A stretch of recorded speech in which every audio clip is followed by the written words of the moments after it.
In this lecture, we will going to see the X-ray fluorescence technique for determination of lead. In the previous lecture, I have told about there are number of metals which are determined by using number of techniques like mercury can be determined by using cold vapor atomic absorption method. Then cadmium is determined by inductively coupled plasma, optical emission spectroscopy. Then arsenic determined by AA hydride method for arsenic. Now in today's lecture, I will going to discuss about the X-ray fluorescence technique for the determination of lead from the water. लीडचं determination कुठे करायचं तर waste वॉटरमध्ये determination करायचं तर त्याचे maximum contamination level आपल्याला माहिती आहे. Maximum contamination of lead is 15 ppb or 0.015 milligram per liter. This is the maximum contamination level of a lead, and this lead can be determined by X-ray fluorescence technique.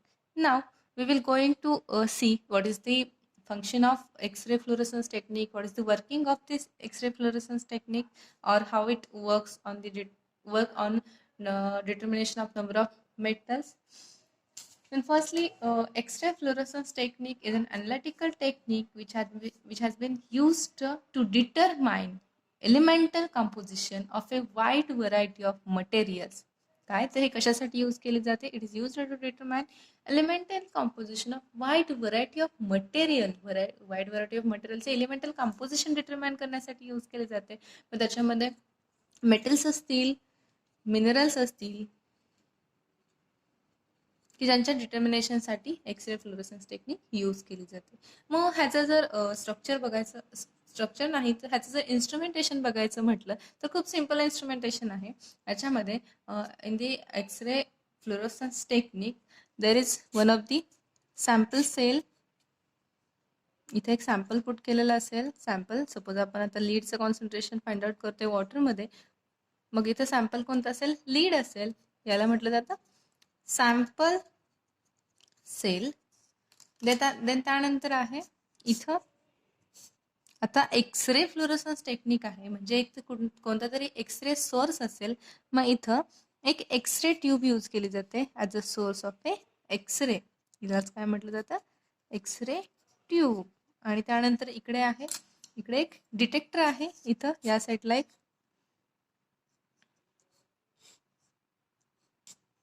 Okay just एक box काढायचा आहे तुम्हाला. म्हटलं जातं detector. मग ह्याचं इन्स्ट्रुमेंटेशनचं ह्या इन्स्ट्रुमेंटचं working कसं होतं तर सगळ्यात फर्स्टली एक्सरे ट्यूबमधून एक्सरे जनरेट होईल. देन हा जनरेट झालेला एक्सरे कुठं स्ट्राईक होईल?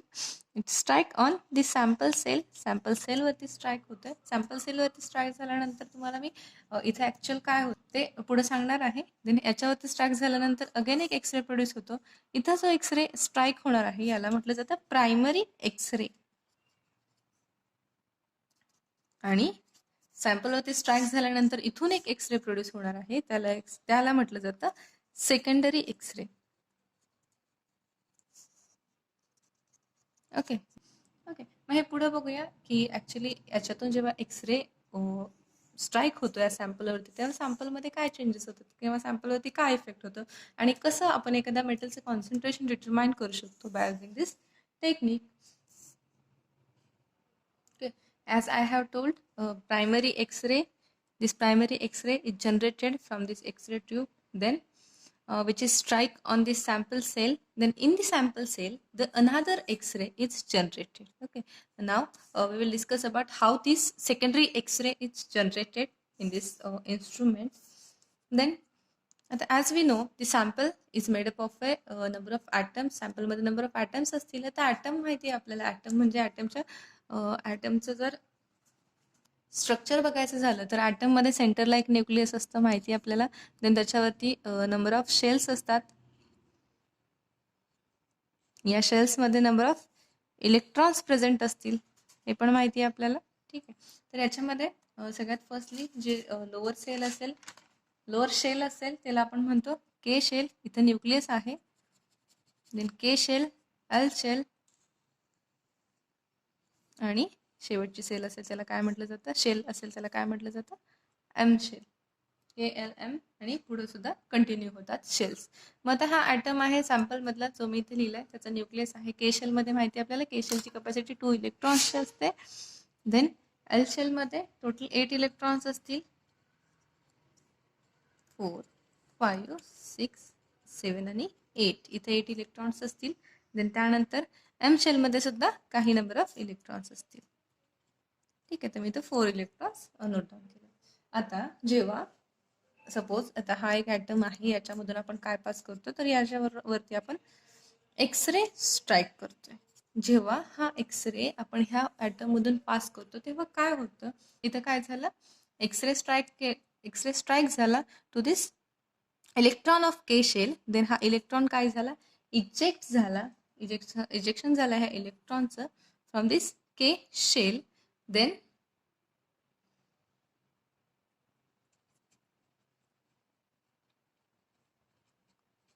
Okay, ejection of electron. आता रिजेक्ट होतं इलेक्ट्रॉन तेव्हा काय होतं, तर सगळ्यात फर्स्टली हा जो ॲटम आहे, हा ॲटम कंटेनिंग न्यूक्लियस आहे, नंबर ऑफ इलेक्ट्रॉन्स आहे, हा ॲटम हा स्टेबल स्टेटमध्ये असतो इनिशियली.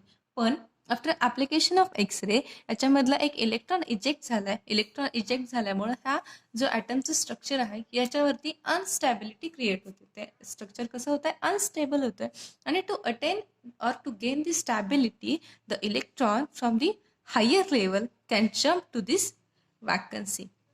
स्टॅबिलिटी अटेंड करण्यासाठी काय केलं जातं इथं, तर जो हायर शेलमधला इलेक्ट्रॉन असेल, जो वरच्या शेलमधला इलेक्ट्रॉन्स असेल, तो काय करतो, ही वॅकन्सी फिल करतो. आणि जेव्हा हा इलेक्ट्रॉन ही वॅकन्सी फिल करतो तेव्हा इथून some amount of energy release होते. यालाच म्हटलं जातं photon. Some amount of light release होते, त्यालाच म्हटलं जातं फोटॉन. आणि फोटॉनलाच आपण काय म्हणायचं, तर एक्सरे. इथं काय झालं, तर एक्सरे रिलीज झाला, सम वेव्हलेंथची लाईट रिलीज झाली. आणि हा जो एक्सरे आहे, हा एक्सरे म्हणजे इथं प्रायमरी एक्सरे याच्यावरती स्ट्राईक झाल्यानंतर सॅम्पलमधल्या ॲटमवरती स्ट्राईक झाला एक्सरे. मग ॲटममधून सुद्धा काय होतं, आणखी एक फोटॉन रिलीज होत आहे, आणखी नंबर ऑफ एक्सरेज रिलीज होत आहेत. आणि हे जे सेकंडरी एक्सरेज आहेत हे अगेन कुठं जात आहेत, तर डिटेक्टरकडे पास होत आहेत ते एक्सरेज. आता हा जो सगळ्यात फर्स्टली जेव्हा के शेलवरती एक्सरे स्ट्राईक झाला आणि के शेलमधला इलेक्ट्रॉन इजेक्ट झाला, त्यामुळे एलमधला इलेक्ट्रॉननी ही वॅकन्सी फिल केली. आणि त्यामुळं इथून जो फोटॉन रिलीज झालाय त्याला एक्सरे म्हणतोय. आणि त्यालाच के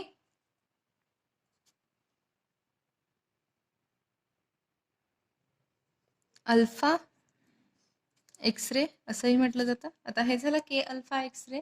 देन त्याच्यानंतर नेक्स्ट काय होईल, नेक्स्ट अगेन आता इथं वॅकन्सी क्रिएट झाली बाबा, इथल्या एल शेलमधला इलेक्ट्रॉन जम्प केला, इथं इलेक्ट्रॉननी अगेन अनस्टेबल होते. आता ही एल शेल स्टॅबिलिटी अटेंड करण्यासाठी काय करेल, तर एम शेलमधला इलेक्ट्रॉन काय करेल, जम्प करेल टू दिस एल शेलमधला जी वॅकन्सी क्रिएट झाली त्या वॅकन्सीकडे जम्प करेल. आणि अगेन इथून एक फोटॉन रिलीज होईल. जो सेकंड फोटॉन असेल त्याला म्हटलं जातं के बीटा एक्सरे. म्हणजे सगळ्यात फर्स्टली जो फोटॉन रिलीज झालाय त्याला म्हणतो आपण के अल्फा एक्सरे.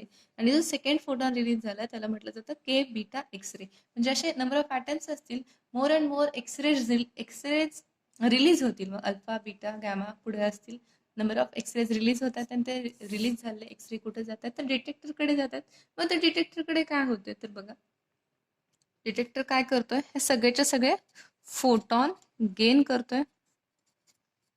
आता हे गेन केलेले फोटॉन पुढे कुठे पास होतात, डिटेक्टरमध्ये काय होतात, स्ट्राईक होत आहेत on the silicon wafer. Strike on silicon wafer. त्यासोबतच in the silicon wafer this photon are treated with lithium. कशासोबत ट्रीट होतात, ते लिथियम सोबत ट्रीट होतात. आणि लिथियम सोबत रिॲक्ट होऊन ते काय करतात, तर सम पल्सेस क्रिएट करतात, सम इलेक्ट्रिकल पल्सेस क्रिएट करतात. आणि हे जे इलेक्ट्रिकल पल्सेस आहेत, हे electrical pulses are directly proportional to the energy of photon. याच्यावरून काय करू शकतो आपण, तर फोटॉनची एनर्जी कॅल्क्युलेट करू शकतो. आणि the concentration of element is determined by counting the number of pulses. किती नंबर ऑफ पल्सेस क्रिएट झाले त्याच्यावरून आपण काय फाइंड आउट करू शकतो, तर त्या एलिमेंटचं कॉन्सन्ट्रेशन फाइंड आउट करू शकतो. इथे लिहिते बघा, the concentration of element determined by counting number of pulses. And by using this method, the concentration of lead in the water can be determined. ठीक आहे. तर पुन्हा एकदा सांगते, एक्सरे फ्लोरोसन्स टेक्निक बघतोय आपण. ही जी एक्सरे फ्लोरोसन्स टेक्निक आहे, x ray fluorescence टेक्निकचं एक छोटंसं इन्स्ट्रुमेंट असतं. मिनिमम 1 ते 2 मिनिट लागतात आपल्याला एखाद्या मेटलचं कॉन्सन्ट्रेशन फाइंड आउट करण्यासाठी वॉटरमधल्या. XRDचं मोठं इन्स्ट्रुमेंट असतं, तसं याचं मोठं इन्स्ट्रुमेंट नसतं. XRFचं खूप छोटं इन्स्ट्रुमेंट असतं. इझिली 1 ते 2 मिनिटात तुम्ही डिटरमाइन करू शकता. देन माहिती आहे लीडची मॅक्झिमम कंटॅमिनेशन लेवल. सगळ्यात फर्स्टली तुम्हाला काय सांगायचं तर XRFचं इन्स्ट्रुमेंटेशनमध्ये सगळ्यात फर्स्टली एक्सरे जनरेट करायचं आहे आपल्याला फ्रॉम एक्सरे ट्यूब. तो जनरेट झालेला एक्सरे सॅम्पल सेलवरती स्ट्राईक होतो. मग सॅम्पल सेलमध्ये माहिती आहे नंबर ऑफ ॲटम्स असतील. Atom are having electrons, they are having nucleus. मग ॲटममध्ये माहिती आहे आपल्याला ह्या ॲटमवरती जेव्हा एक्सरे स्ट्राईक होईल तेव्हा ॲटममधला जो के शेलमधला इलेक्ट्रॉन आहे तो इजेक्ट होतो. के शेलमधला इलेक्ट्रॉन इजेक्ट होतो. त्यामुळे काय होते तर ह्या ॲटमच्या स्ट्रक्चरमध्ये अनस्टॅबिलिटी येते. बट टू अटेन स्टॅबिलिटी जो एल शेलमधला इलेक्ट्रॉन आहे तो जम्प होतोय to this K shell. K शेलमध्ये जी वॅकन्सी इथं क्रिएट झाली तिथं जम्प करतोय हा एल शेलमधला इलेक्ट्रॉन आणि इथली वॅकन्सी फिल होते. आता इथली वॅकन्सी फिल होतीये, पण इथं काय होतंय, इथं वॅकन्सी क्रिएट झाली टू दी एल शेल. मग इथं जेव्हा हा इलेक्ट्रॉन एल शेलमधून के शेलमध्ये जम्प करतो तेव्हा इथून एक लाईट इमिट होते. त्यालाच आपण फोटॉन म्हणतो. त्यालाच आपण के अल्फा एक्सरे म्हटलंय.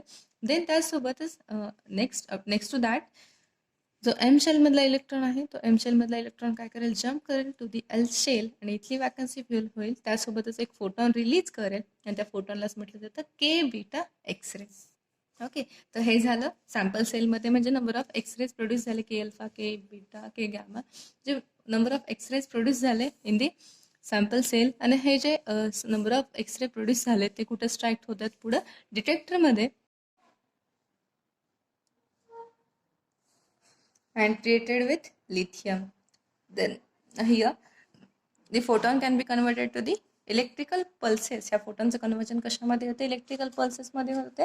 Electrical pulses are directly proportional to the energy of photon. म्हणजे ह्या फोटॉनची एनर्जी कॅल्क्युलेट केली जाते in the form of electrical pulses. Then next to that the concentration of element is determined by counting the number of pulses. किती number of pulses found झालेत त्याच्यावरून आपण काय कॅल्क्युलेट करू शकतो तर त्या एलिमेंटचं कॉन्सन्ट्रेशन फाइंड आउट करू शकतो इन दॅट सॅम्पल.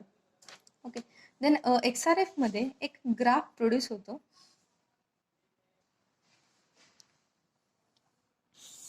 असा एक ग्राफ प्रोड्यूस होतो.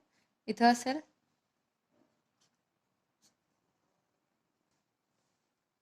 Intensity versus energy in kilo electron volt. मग याच्यामध्ये काही पीक्स असे ऑब्झर्व होतात. XRF मध्ये असे नंबर ऑफ पीक्स ऑब्झर्व होतात. आणि by using this number of peak आपण सॅम्पलचं किती कंपोजिशन आहे ते फाइंड आउट करू शकतो.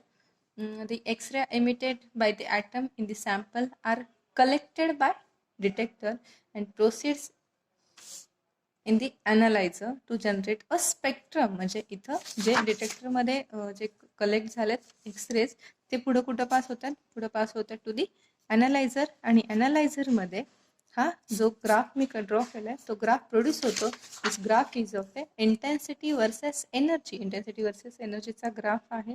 The peak energy identify the element and its peak area. ही जी पीक एनर्जी आहे याच्यावरून आपण काय आयडेंटिफाय करू शकतो तर we can identify the element, कोणता एलिमेंट आहे ते फाइंड आउट करू शकतो. आणि त्यासोबतच हा जो पीकचा एरिया आहे त्या पीक एरियावरून आपण किती अमाऊंट आहे त्या एलिमेंटचं इन दिस सॅम्पल